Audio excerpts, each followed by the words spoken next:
Palestinian Authority President Mahmoud Abbas, however, is scheduled to speak to the General Assembly today, and will have special live coverage of all the events at the UN here on I-24 News in the coming hours.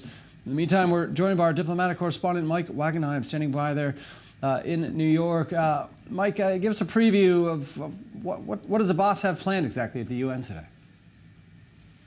Mahmoud Abbas coming here to New York to make his case as to why the Trump peace plan endangers the potential peace process, why it might rob what he says is the rights of the Palestinians, their right to sovereignty, their right of return, their general rights that he says they've been fighting for quite some time. He's trying to get the international order on his side. Traditionally, the United Nations has backed the Palestinians. Traditionally, the United Nations has gone against Israel, at least over the last 20 to 30 years. This time around, though, due to a combination of American pressure, Palestinian recalcitrance, and a diplomatic blitz by Israel, it appears the Palestinians have come up short, and they have at least delayed their request for a vote on a resolution that is circulating around the Security Council, a resolution that would trash the Trump peace plan, a resolution that would call for renewal in the peace process along the lines that the Palestinians prefer: 1967 borders, East Jerusalem as the capital, right of return, same thing they've been calling for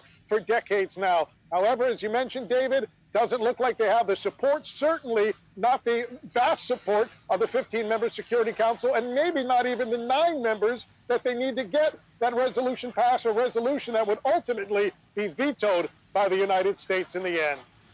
You got to think part of this is that, obviously the Palestinian issue, as you mentioned, has resonated in the UN by and large over the last decades. But at this juncture, not enough countries ready to basically step on President Trump's feet over this issue. Is that the sense?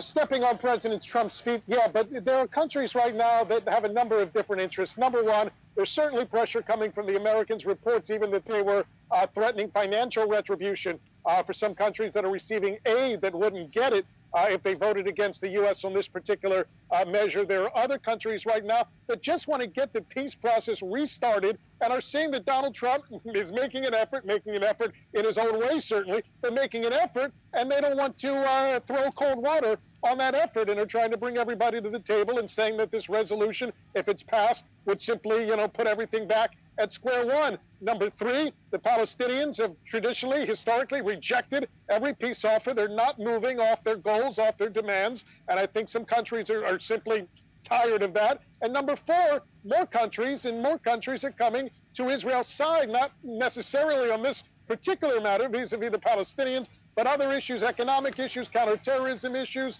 other things that Israel can offer the world, and the world is starting to vote less and less against Israel at the UN. It's come at a glacial pace, still a long way to go, but this is one example of how some members, particularly of the Security Council, don't have that automatic trigger to go against Israel here at the United Nations anymore, David. Thanks very much, Mike Wagenheim, bringing us what might be a positive story for Israel at the UN. Thanks for that. We're now under pressure from the United States. Israeli Prime Minister Netanyahu